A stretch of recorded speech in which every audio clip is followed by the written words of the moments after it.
All right, guys, welcome to Nutrition and Fitness Made Simple with me, your girl coach Cailah. Welcome to the channel where we uncover and simplify the strategies leading towards the life and health of your dreams. We also dive into the nitty-gritty details of fitness and nutrition fads that may be going on.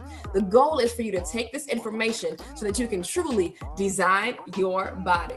Welcome to the channel, right? So this show is brought to you by Design Your Body Academy, which is my online personal training and nutrition coaching program that meets you where you are and helps you take step-by-step paths into where you want to go in terms of being healthier, leaner, and living a more nutritious lifestyle. My name is Coach Cailah, guys. I'm an online health and nutrition specialist, a life coach, a fitness business coach, and the author of Design Your Body, Your Guide to Cutting Through the Fat. So go ahead and check that out on Amazon. Cop that for me. You might enjoy it. So today, the song on my heart is all about your comfort zone. So today I am joined by Miss Kirsten Quick. We met on, I think it was a podcast group, right? So yes. We met on a podcast group, or actually one of your coaches contacted you to holler at me, right? We hit off. Kirsten is a 22-year vet in terms of fitness training. And she's from Cleveland, Ohio. So boo to the Browns because I'm a Bengals fan.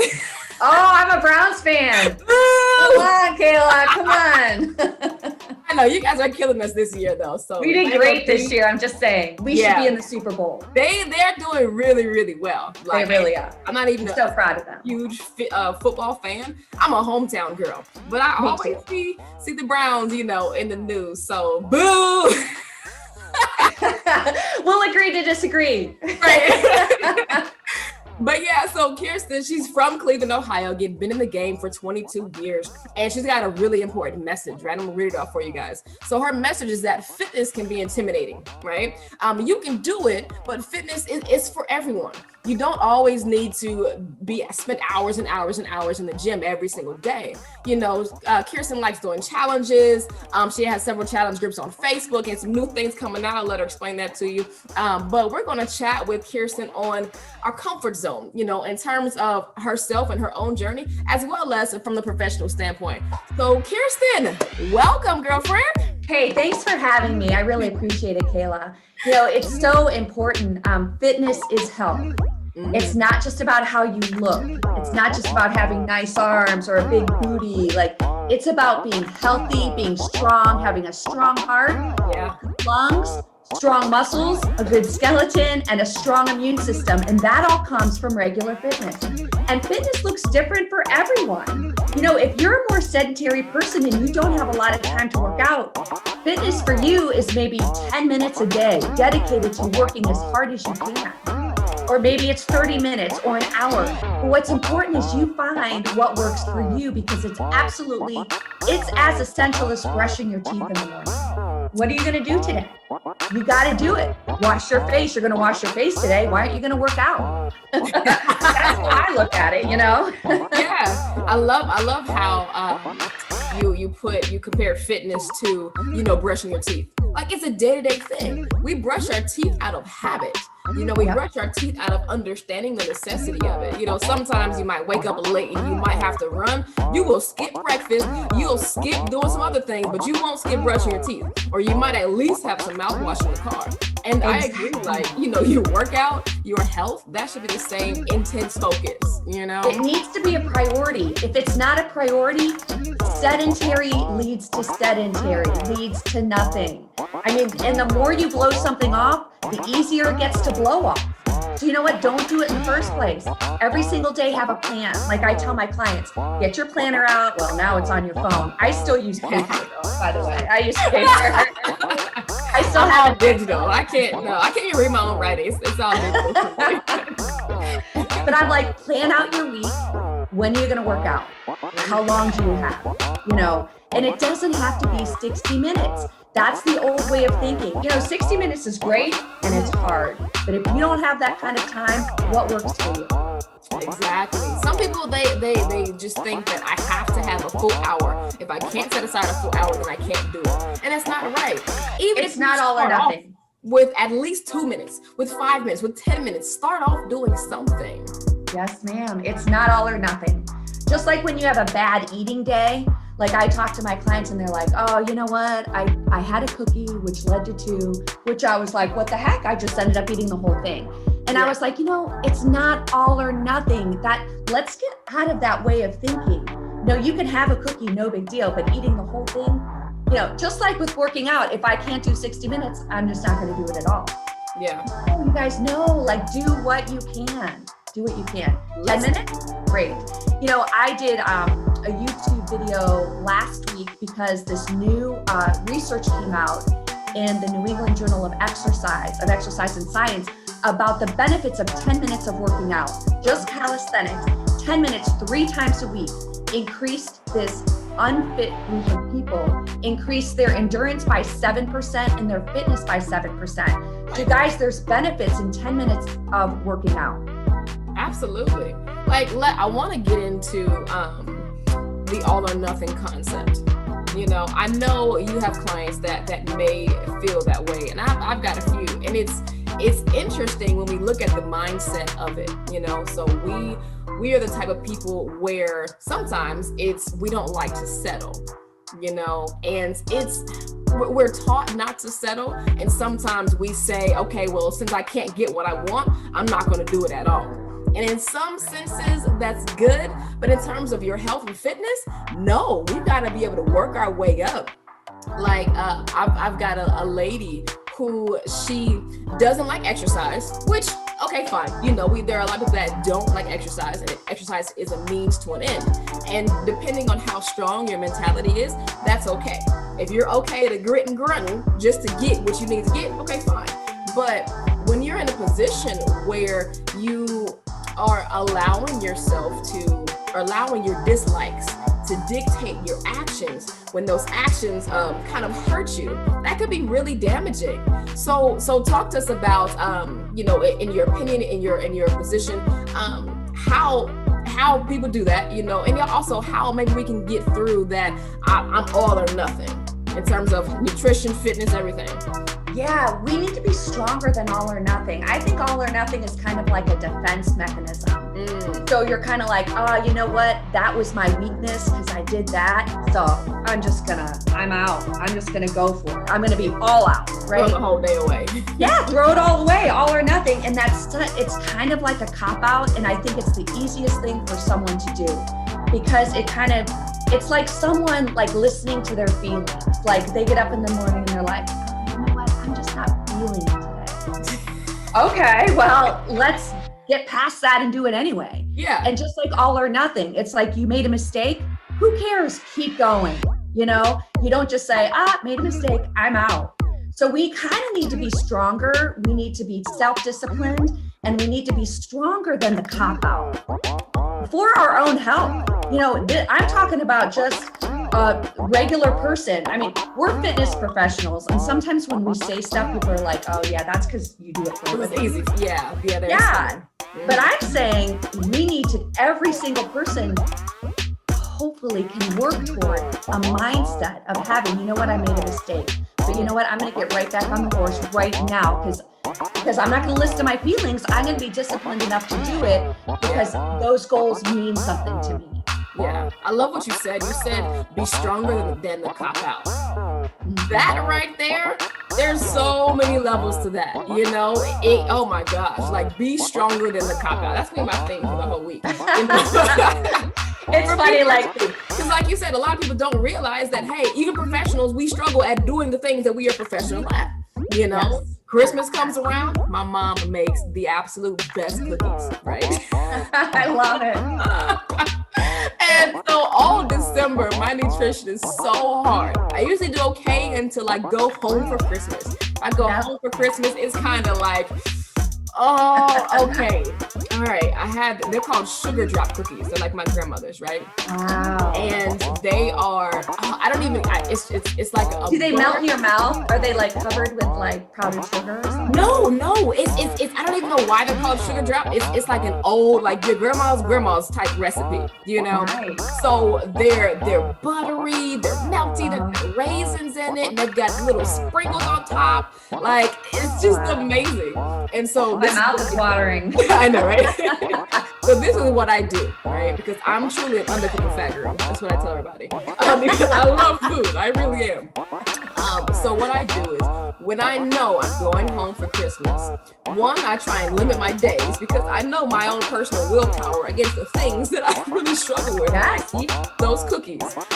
Number two, when I know there are going to be cookies present, I watch my calories outside of those other meals.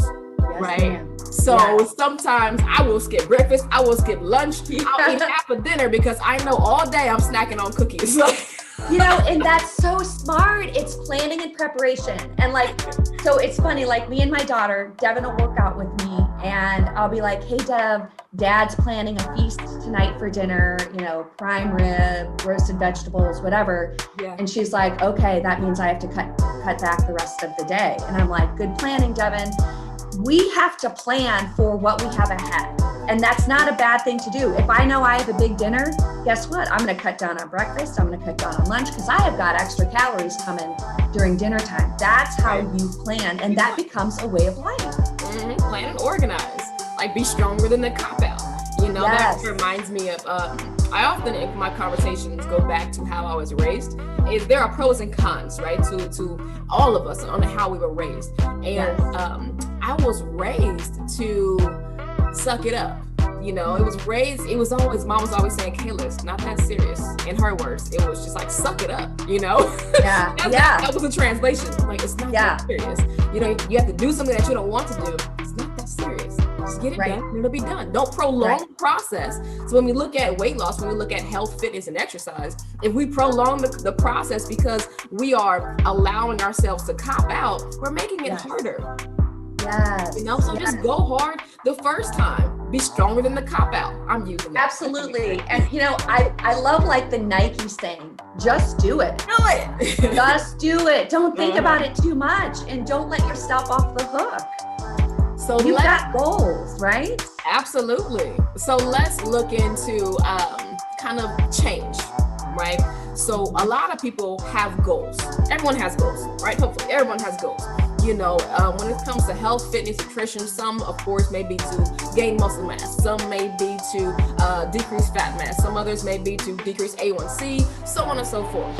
And so when we look at the process of change, I think if people can identify where they are, then they can elicit help based off of that environment. So if we look at Pavlov's theory of change, right, or 5 stages of change, we know the first stage is pre-contemplation. That means that you're not even thinking about it. So that is the person sitting on the couch, going back and forth to the refrigerator, and they don't see or feel anything wrong. And that's okay if that's where they are. If someone like you and I come to them and start preaching at them, fitness, lose weight. Exactly. They're just like, why? So if someone's listening to this, probably they're not there because they're reaching out if you're listening to this, right? So that's pre-contemplation. Now, the next stage is contemplation, okay? So the stage of contemplation is where you're thinking about it. You're thinking about getting up. You're thinking about doing something. Why, so maybe you're watching this podcast or, while eating a cookie. It's not but you're thinking about, okay, well, maybe there's something that I can do. Or maybe let me look into this health thing a little bit more seriously. Or maybe I could lose a little bit of weight, Then the next is preparation. That's when you're preparing to do something. So that's when you're starting to reach out and again, find more resources, and you're looking at gym memberships since, COVID is kind of getting a little bit more under control in terms of going out, or you're pricing personal trainers and this and that and the other. And then we have action, which is, of course, is where you're doing it, you're on track, and then there's maintenance. So in terms of comfort zone, right? A lot of times our comfort zones can just be in that pre-contempt or that contemplation where it's just like, I know I can do better. We're going out to eat tonight, There's a lot of fear in that too. I've talked to people and they're afraid. They're afraid because they're comfortable and they haven't had to do anything that they're uncomfortable with. They may not be happy with themselves, but they're too afraid to step into that discomfort of working toward their goal. There's a lot of fear in that, and that fear is real. And so you have to get past that fear and get over that threshold into working toward your goal. So I think that area right there is so hard to get over, you know? Why do you think that's a fear? I like that. I've had people tell me that before. I've had clients, you know, that I've talked to, and they're just kind of like, to be honest, I'm afraid. I'm a little scared to get to that next point. And so fear is real, and fear can be debilitating. Maybe it's a fear, maybe there's health issues in their family. And they're like, what if my heart, something's wrong with my heart and I don't know it? Like, maybe I don't want to push myself. Or, you know, I do have a knee issue and I really don't want that to get worse. Yeah. You know? And then people make up excuses. Well, I'm really busy and I don't think I have time to give to this. So there's all kinds of obstacles that people have to get over. And it's that readiness for change that needs to be there before that change can happen. And so you and I, as fitness professionals, we have to know when that readiness for change is there. Because if it's not there, guess what? It's not happening. And that all happens within the person themselves. You and I can't make that happen in a person. Exactly. That has to happen inside of them. So it's absolutely internal. You know, you have some internal motivators, and yes, you do have some external motivators, but the decision to change is on that person. That's right. You know, like you can't go to a trainer, you can't go to a nutritionist, you can't go to church or whatever if you're not ready.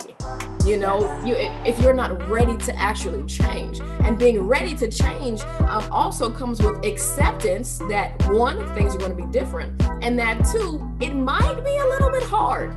You know, it might be hard, and we've got to be okay with that. Yes. So how for those people that may be in that stage where they're just like, I want to, but I'm a little afraid. My knees might hurt. You know, I might have these issues or my schedule. How do you motivate people to kind of put them in a mind space where they can push past their own fears?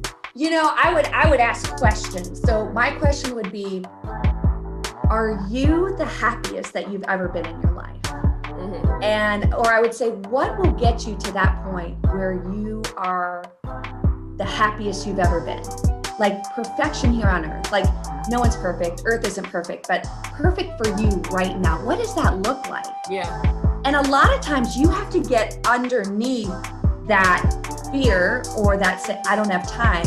You have to get in underneath that to what is it really? Like I was talking to a client and we were talking and, you know, she was like, I want to lose weight. And I'm like, why? She's like, well, I want to be able to wear a size smaller. Why? She's like, because I don't want to have to worry about not having something to wear when all my friends go out and I have nothing to wear. So then it comes to lifestyle, then it comes to friendships, then it comes to having good times with your friends. So it's like, it's deeper than just the surface of I want to lose weight. So you have to get to the surface of, you know, you're on the surface here, you have to dive up underneath and be like, so if you want your life to be better, let's work toward that in a safe way. You know, you don't have to be afraid. We will be careful, you know, work with a fitness professional that knows what they're doing, that will keep you safe, that you can have fun, but really reach down and have a fulfilled life. Because when it comes down to it, it's quality of life. It's being happy with yourself, being encouraged and empowered. It's not about I used to tell my people, I'm like, this was a long time ago, but I remember telling my classes, I'm not a Victoria's Secret model and neither are you. So that should not be a goal of yours to look like someone you're not. Your goal should be to look like the best version of yourself, whatever that is like. I'm like, get a picture of yourself out from when you were really happy with how you looked and put it on your mirror and be like that, let that be your inspiration. Because so many times we're like, we want something up here that's unachievable. And so people are there again, the all or nothing. You know what? I'll never get there, so I'm out. Yeah. Wow, I love how you essentially, you put the mirror in front of people and then you ask ask them to look deeply, look deeply into yourself, and, together we can find out where the issue is, where the disconnect is, because there's a disconnect from who we want to be and who we are. And sometimes it's one, sometimes there are several, and sometimes it's a lack of knowledge, sometimes it's lack of effort. And then sometimes it is lack of time. I think there has been one person I've been in the industry for 15 years. So there's been one person that I've not been able to help in terms of fitness. And that person was a trucker. That person, he would drive, 15, 20 some hours a day, 7 days a week. Wow. And then when he did get off, and he was able to go visit his family, he's recovering. Yes. So there are instances where sometimes, yes, this might not be your season, and that's okay for us to recognize, but we have to be honest, because most of us aren't truckers. That's true. Most of us aren't, demanded to be seated for 15, 20 hours out of the day. Right. If you don't fall within that kind of area, then you've got no excuse. Wake up 10 minutes earlier. Wake up 20 minutes earlier, or on your lunch hour or lunch half hour. Mm-hmm. You have 10, 15 minutes to devote to yourself, because you're worth it. Your health is worth it. Like, it's not just how you look. That's what I said before. It's not just how you look. It's the health of your body. Mm-hmm. Yeah. You got to make that commitment. What time do you have? And that's what I ask, when I meet up with a client. What time do you have to commit to yourself? Mm-hmm. And so, when someone has to look in their planner and really plan, that's when it gets real, right? Yeah. When they're like, okay, I'm ready to commit. This is what I can commit to. And then sometimes we even make it there, but then they're unable to keep to that commitment. And so there we go back to that readiness for change. So to get beyond that, actually, you're not going to do something if you don't enjoy doing it. Sure, we can say all day, you know what, it's good for you, it's good for your health, blah, blah, blah.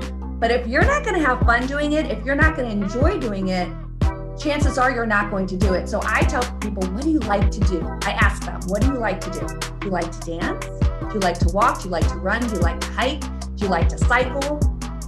Think about it. Think about what you like doing. Do you have a friend that can do it with you? Do you like classes? Some people love classes. We've got such a great support group in the boot camps that we do. We're friends.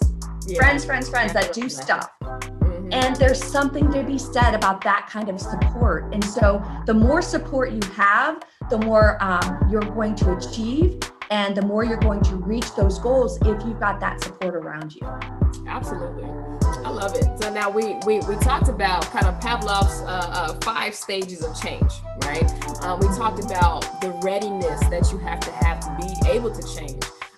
We also talked about being empowered. Sometimes we do need that external motivation that can really make us feel that we can keep going, or that we can, or kind of that reminder. And so we're working our way to getting out of a certain comfort zone. And what people don't realize is life is not a straight line. Health, fitness is not a straight line. Our motivation, our encouragement, our intensity, our focus is not a straight line up. It's the roller coasters, And I think that when we're on the high, we do really well. But one thing can cause us to fall, and then we'll just hit the ground, and bottom out. And some people, they don't know how to get back up. So how do you encourage, motivate, share, teach, whatever? How do you help people get out of that rut? Well, when you were talking about the stages, all of us are in the maintenance stage forever.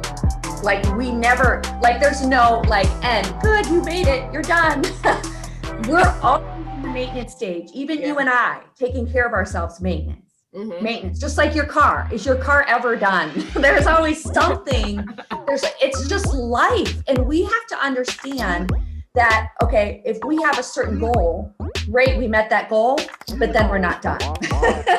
We have to keep going, because we age, certain things, we're dealing with certain things, maybe a knee problem or a back problem or whatever it is. We have to work with those issues for maybe newer goals, but we're always maintaining, we're always working, we're always going forward. Tomorrow is always a new day. So a lot of times it's a mindset. We have to get past this mindset of, I'm done with that race, so now I'm done.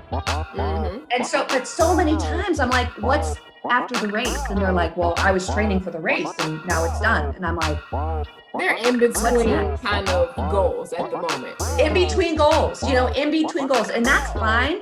Like I said, we're all maintaining, but you have to figure out a way to have fun with that. And so Cailah, you were asking how do we push ourselves? How do we get out of our comfort zone? And it is through challenges, and it is through support and encouragement. Otherwise, if you're not challenged, it leads to complacency, it leads to boredom, it ultimately leads to laziness, and of you just being like, yeah, I'm done. I did that race, and now I don't have anything planned, so I guess I'll just wait for the next thing.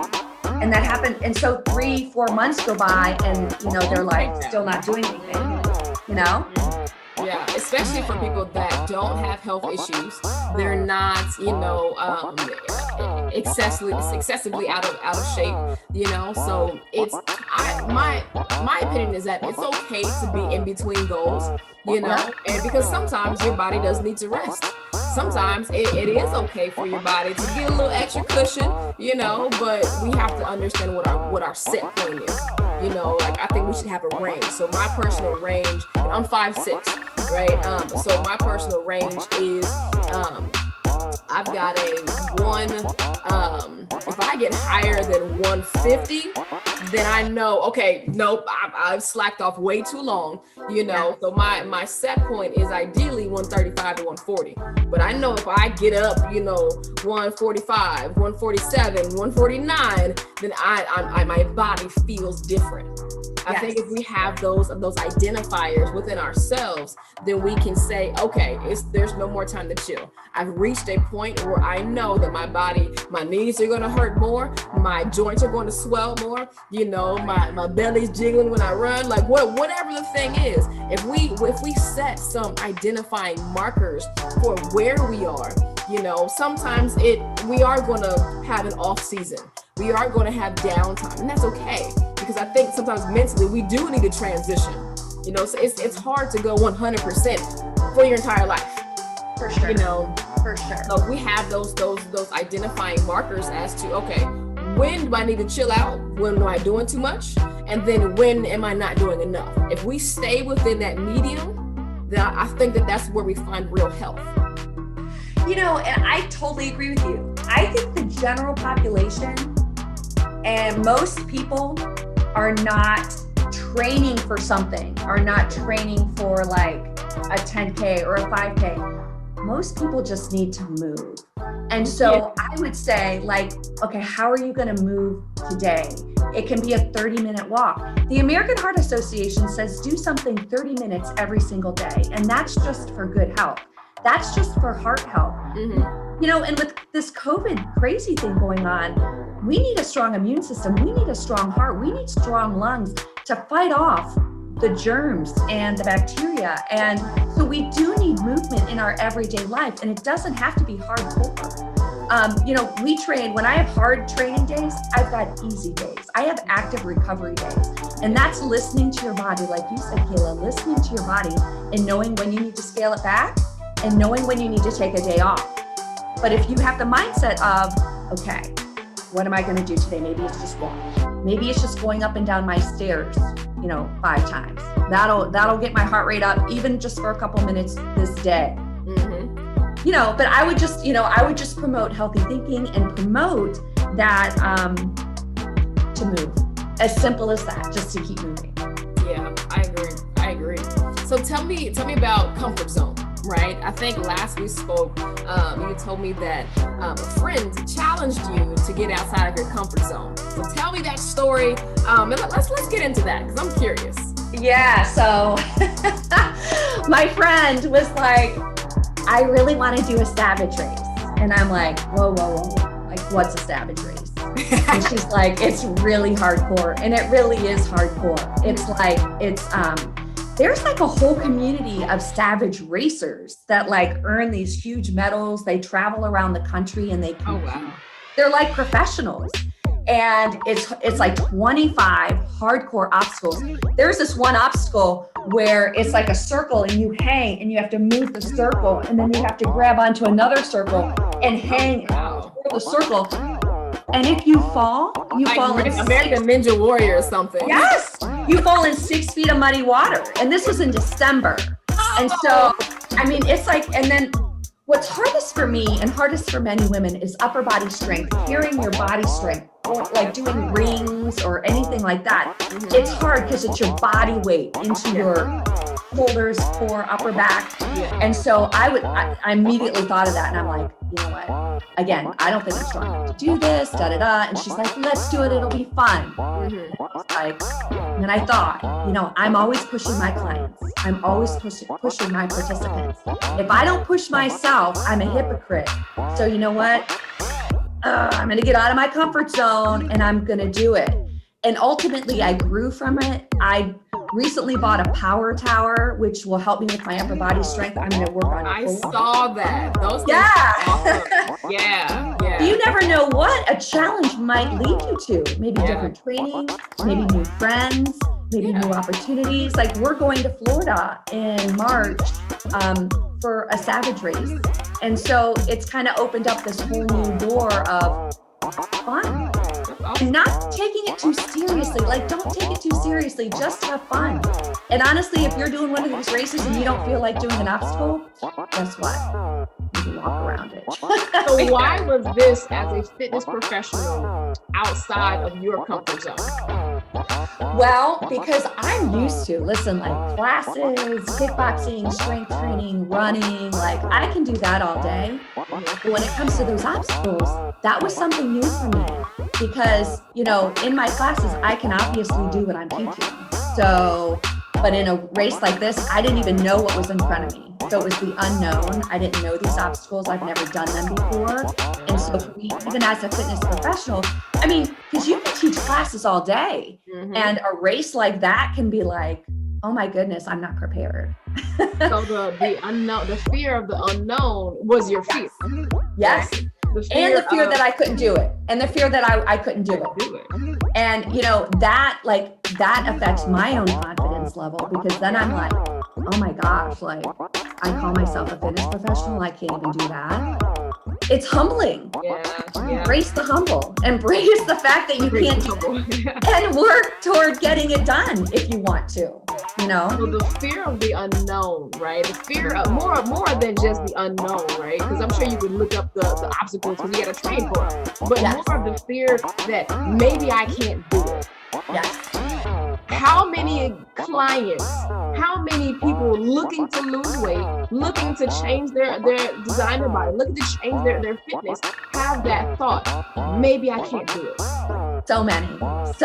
And that's why it's so cool for us as professionals to experience that. Yeah. I remember having a client years and years ago, and she was overweight and had a goal of losing, a lot of pounds. And I was having her do something, and she looked at me and she said, "It's easy for you." She goes, "Put 80 pounds on your back and see how easy it is."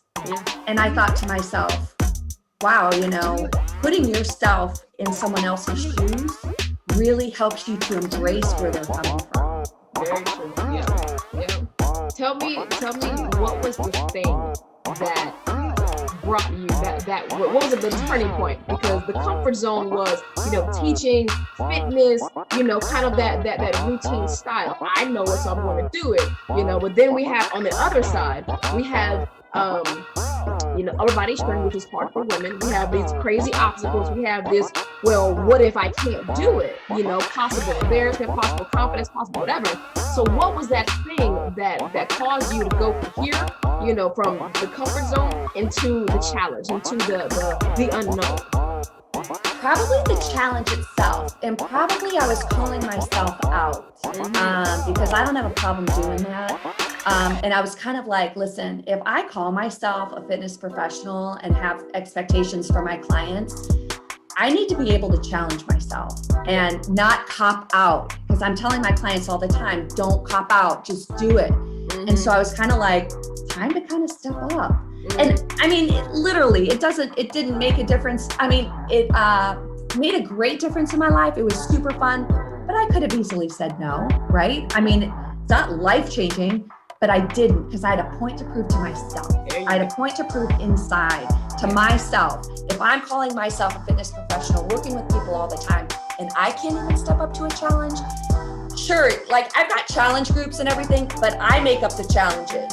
So it's kind of like, I was kind of, all right, I'm going to give this person the Mr. Savage race here. He's going to be in charge, and I'm going to work toward that, because, you know, as fitness professionals, we're used to kind of being in charge.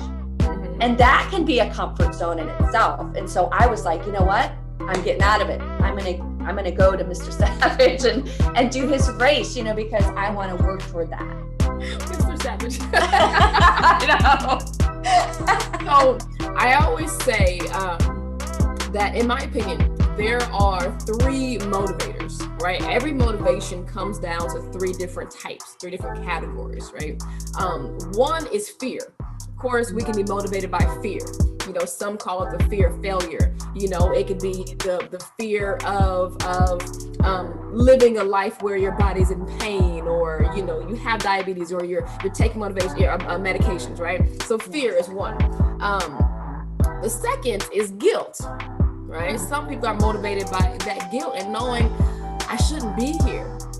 You know, I shouldn't be in this lifestyle. Like, I shouldn't be feeling this way. I shouldn't be whatever, right? So fear, and then guilt, as in I know I can do better, but I'm not. So I need to get all my stuff together. And then the last one is ego, right? Knowing that in terms of like weight loss, some people say, well, I'm too sexy for this. I've got a 10-year reunion coming up, and I need to show them off, or I need to do this, or I need to position my status so that I can, you know, be comfortable with myself. So we've got ego, we've got guilt, we've got fear.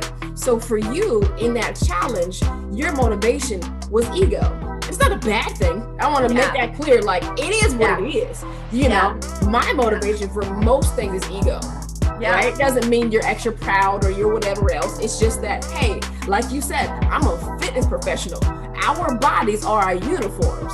So we have to continue to do X, Y, and Z. Well, and also, Cailah, is people, like my people in my circle, they kind of look up to me. And they're kind of like, when you have someone looking up to you, listening to you, taking your advice, taking it in, you have to be a good role model. So for me, I was like, I'm not going to be a hypocrite. I'm going to go ahead, even though I'm going out of my comfort zone. Listen, I need to do this for what I do, right? Exactly. Yeah. You know, my husband, who's a banker, probably wouldn't have the same feeling that I have, because my business is physical fitness. Exactly. It's money. So it's something completely different. But our connection, I was like, I felt responsible. I was like, you know what? I take it more seriously probably than someone who does something else. And so I took it very seriously, even though it was it was so much fun. It was fun with friends. I had the best time. We're doing it again. But yeah, I had that strong connection with what I do for a living. Right, because you had to, you almost checked yourself. You know? That's exactly what I did, Cailah. That's exactly what I did. Totally checked myself. Like when we want to, we as individuals, you know, when we want to do something that is out of our comfort zone, we got to self-check. We gotta self-check, we gotta self-correct. You know, we have to be stronger than the cop-out. Yes, that's exactly right. Exactly right. So, and I know you went through the challenge. I know you just bossed it. It was amazing. Tell me what did they have? Like, you said the rings, what else did they have? So they have this one where you have these rings that you hold on to, and you have to swing your body and put the ring on a hook. And then you've got another ring in the other hand, and then you have to swing, and you have to get it off the hook and swing to the other hook. And so that was a challenge. I was able to do that. So I was really happy about that. I have a fear of heights.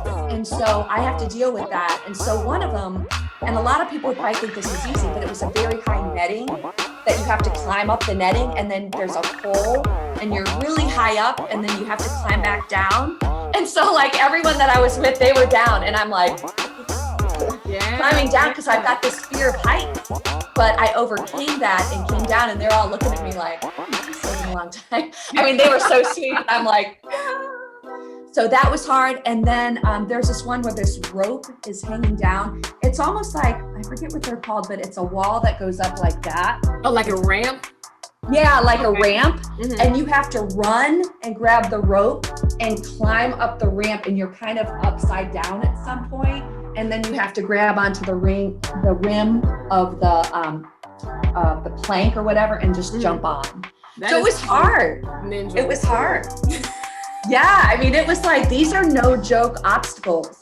And then there was one where you're really close to the ground, and it's almost like a rope ladder, and you have to like be on the rope ladder and not touch the ground at all. Like, I don't know, a really long time where you're like just climbing upside down, like feet are wrapped in the rope. And yeah, so it was just like all these crazy things.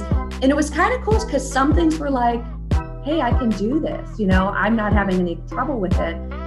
But I mean, I know myself pretty well, and I knew the ones I would struggle on, which was the body weight stuff. So, so but it was cool. It was cool. Yeah, I bet. How did you feel after, like when you showed up to the race? So you had been through however many months of prep. Well, the first thing is you had to check yourself. You know, you had to get over the fear. You know, get outside of your comfort zone and put one toe into the dark side and start training. So you train for a few months, you stay consistent.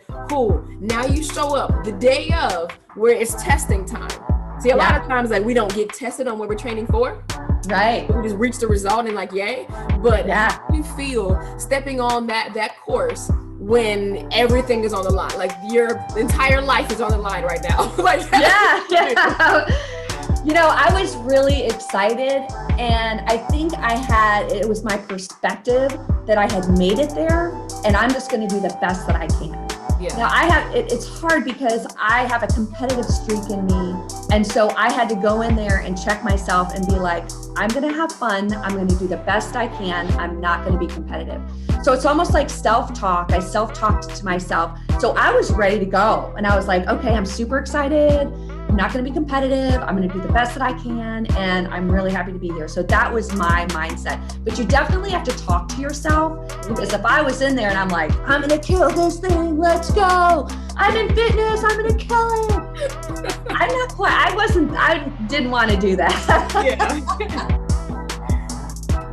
I feel it. Yeah, there are different ways to approach it, and approaching it humbly is also safe. It's just like, oh, I did my best, you know, and then when you go kill it, it's just like, yeah, I did it. Exactly. And I don't know if that comes with age or if that's like a personality thing or what, but you know, being humble, and see, with something like that, we're a team. So we had a team. I had my girlfriends. There were 5 of us total.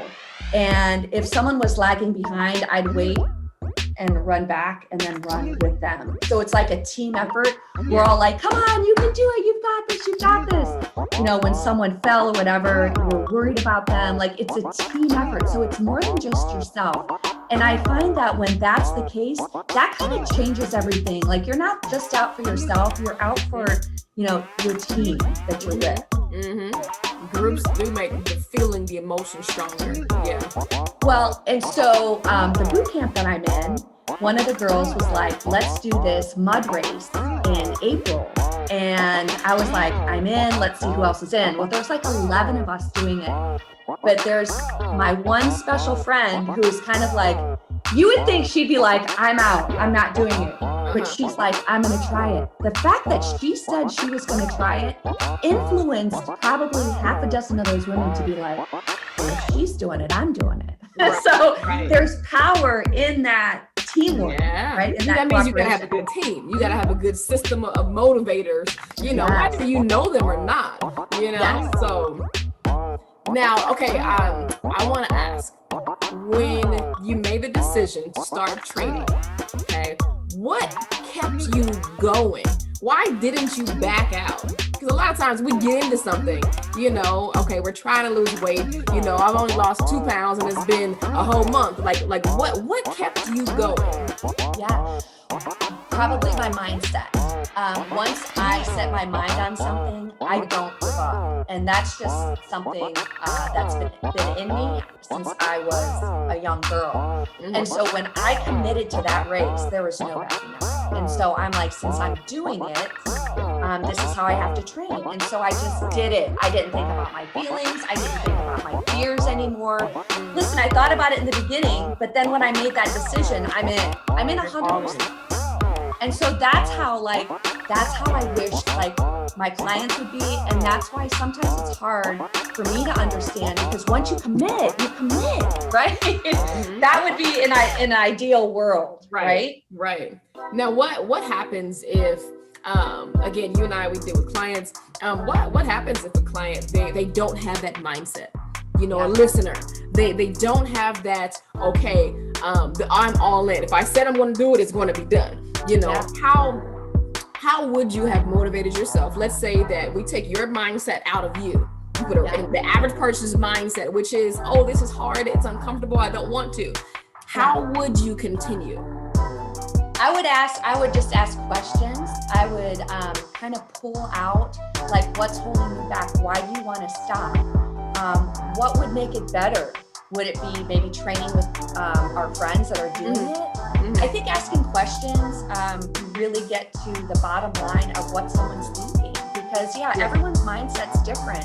But I think when you can understand that fear and address it, and having camaraderie and having support and having people around you really do make a difference. And I think something like that really would make a difference with someone. Absolutely. Do you remember that movie, Honey, I Shrunk the Kids? Oh yeah. It's been a long time. That movie came out when I was a kid, and they shrunk themselves, right? The whole family was shrunken, and they were in the yard.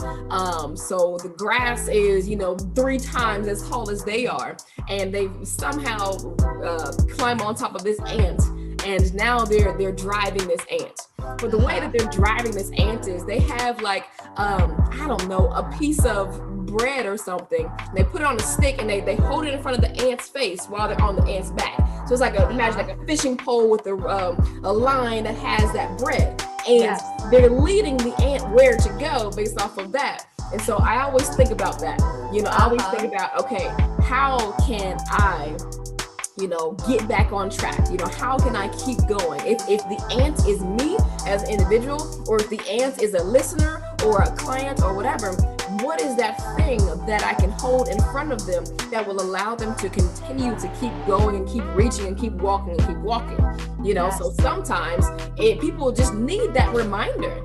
They need to be reminded of their goals. They need to be reminded of their why. They need to be reminded of how strong that initial feeling was when they looked in the mirror and they found the disconnect, so that they can be like, oh yeah, I'm over here sweating and in pain and sore and this and that, because this goal is stronger than my pain.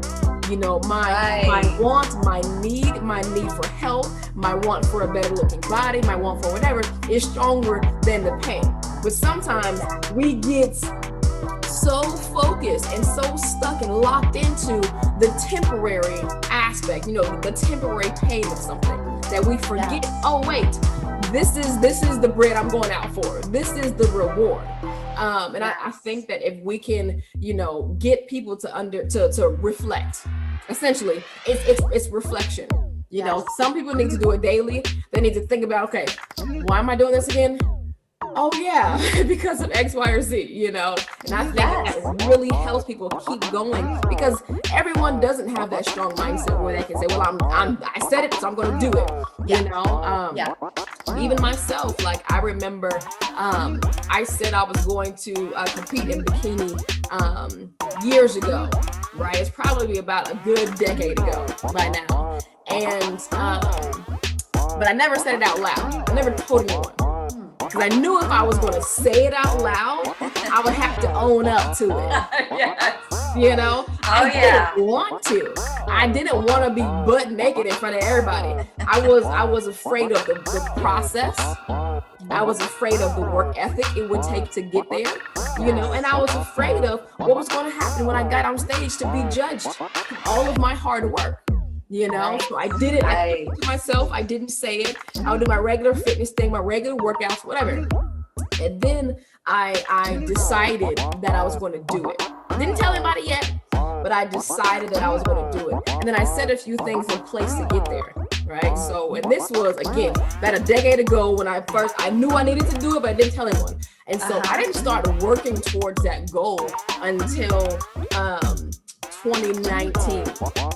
Wow. Right? So this is 21 right now. So 2019, I didn't start working towards that goal. And I competed at the end of 2019. So actually 2018 is when I started the goal. So what I did was I put myself in a position to address my fears before I announced, the goal itself. So I started powerlifting because I might have had some kind of stage fright. Not with speaking, but stage fright was showing my body or performing on stage. So I started powerlifting, which was something that I was comfortable with because I like lifting weights and throwing heavy stuff around, but it inched me on the stage. So I powerlifted. I did 3 competitions, 1 gold medal in all of them, which is kind of cool. Wow, good job. In 2019, I won the state championship for powerlifting, in my age and weight class. So that was great. I was like, okay, congratulations. I'm winning. That's amazing. And thanks. But for every competition, it got a little bit easier. My mindset got a little bit stronger. But it took me 3 competitions to get my body and my mind to a point to say, okay, the next thing, now I'm ready to get on stage. Now I'm ready to start the process to get on stage to do bikini. So, my last powerlifting competition was May. It was a state championship. It was May of 2019. And then I was like, okay, now that I've done 3 competitions, I think I'm ready to start training for bikini. So from May to September was all the training for bikini. It took all that long for the posing classes and me being comfortable in a bathing suit and not on a beach, Right. To actually get on stage and do different. it. So it was almost a 2-year process. And I think that even though it wasn't about losing 50 pounds, for me, it was about losing 20 pounds. The smaller you are, the harder it is. But I think that if we can, listeners, if you listen, I think that if you have a goal, right, set steps that you can build on to get there. Okay, so if your goal is, I want to lose 30 pounds. Okay, cool. What are we going to do to lose the first 5? Yes, absolutely. And then the next 10. And then 5 after that. So sometimes if we break the goal down, because if I would have started and said in 2018, all right, I'm going to do a bikini, I would have failed. Because I would have been to the gym and been like, I would have missed, I would have missed the things that, the entire process that was hindering me. Yes. So from the fear of judgment to the fear of failure to, the fear of not being able to be committed to it. We all have those kind of fears. Yes. But if we set those steps in place saying, okay, well, what am I going to do to get to this goal first? So basically those benchmark goals, I think could be really, really, really helpful for people. You said for your goal to be greater than, the cop out, for your goal to be greater than that, it's like, how do you eat an elephant? One little piece at a time. One bite at a time. So, I tell people all the time, what are your SMART goals? Specific, measurable, attainable, relevant, and time specific. Mm-hmm. What are those? What are your short term? What are your long term? Keeping those goals in mind, like that ant, that was being driven. Visiting them. We've got to talk about those goals, and they've got to be more important than your whatever. That goal needs to be strong, and it needs to be talked about all the time. And when you reach it, guess what? Celebrate. We got to celebrate everything small. And it's 5 pounds at a time, maybe 3 pounds at a time. We're not going to look at 30. We're going to look at 1 pound at a time. Let's just look at 1 pound a week. Okay, 1 pound a week. Start small. If we start small, we're going to achieve that goal, but we start small and we celebrate the small successes. Absolutely. So Kirsten, as we wrap it up, what is one or two things that you can share with the listeners that can really help them in their process and their journey from, leading them out of their comfort zone? Yes. I would say, what's it worth to you? I would say, what is good health worth to you? We don't want to get it back when we've lost it. So we can't measure prevention, but prevention of a disease or of a condition is on a day-to-day basis. And how much does that mean to you? It's pretty priceless. Your health is everything. If you don't have your health, your faith is everything too. But if you don't have your health, you can't really do anything. And so I would just say, how much does it mean to you? What do you like to do? What would be fun for you to do? Dive into that. And how much time do you have? It doesn't need to take an hour a day. It just takes a little bit of time commitment. And let's have fun with it. It doesn't have to be a serious thing. It really doesn't. Yeah. We can have fun with it and just,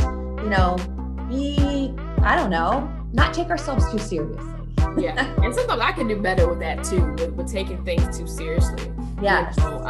So sometimes people, not everybody can, Right. Your life is always serious. That can be really hard for people to sustain and maintain. Yes. I love that you said, you kind of said it in two different ways, right? So the first thing is to quantify the value of the goal. Yes. Understanding what that goal actually is and what it really means and how important that reaching that goal is. All right, that's part one. And then part two, from what you said, is to make it easy to reach it. You can make it easy by making it fun, finding exercises that you like to do, finding healthy foods that you like to eat, finding a workout group that you actually enjoy going and dying with when you're in the middle of your workout sessions. Yes. But that second part is really important. It's about making that goal easier to reach, kind of softening the blow. Because you're going to be sore, you may be hungry, you may be tired, you may be whatever, but making it a softer pillow that you're going to fall on when you do fall. Yes, no, absolutely. And you know what? You're not alone. Everyone's in the same boat as you. Sometimes people think I'm the only one that struggles like this. No, you're not. We all struggle with it.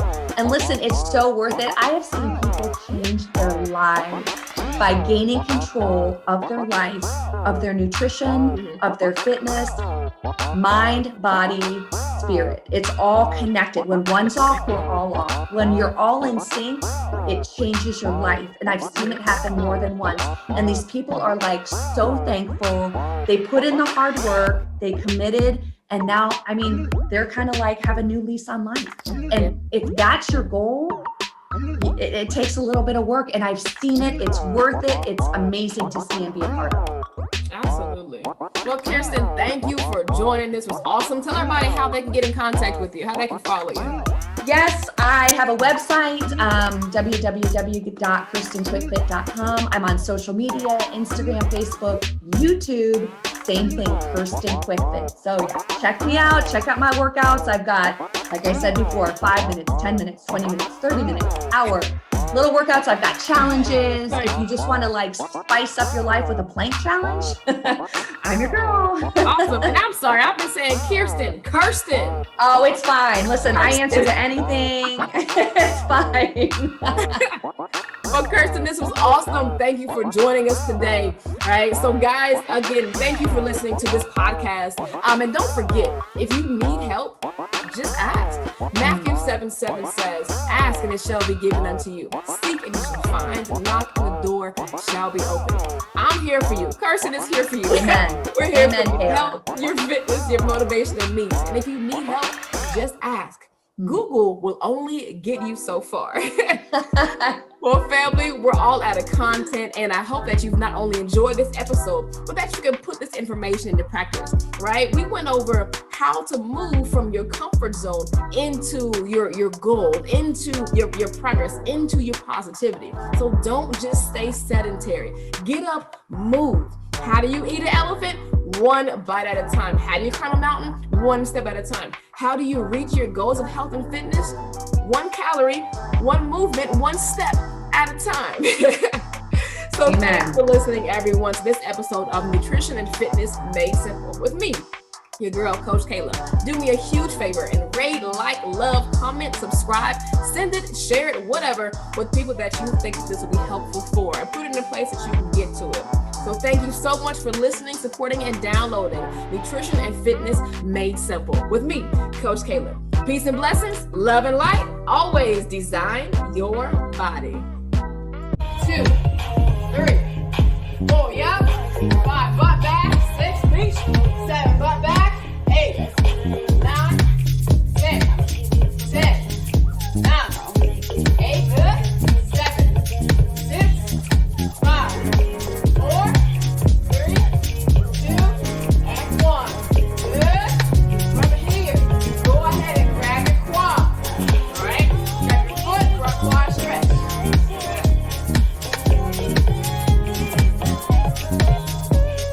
Switch. Next foot. 5, 6, 7, 8. And switch. One more 8 count each side.